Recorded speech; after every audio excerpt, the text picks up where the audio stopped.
मौजे पारडी मक्ता तालुका अर्धापूर जिल्हा नांदेड येथे तरुण शेतकरी रत्नाकर देशमुख यांनी 10 एकरपेक्षा जास्त क्षेत्रावर हिरकणी रोपवाटिका, टिश्यू कल्चर लॅब, ॲग्रोमॉल याची उभारणी केलेली आहे आणि येथे 140 पेक्षा जास्त लोक दररोज काम करतात.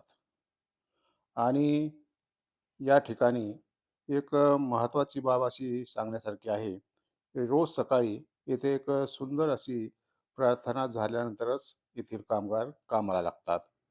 कोणती आहे ही प्रार्थना?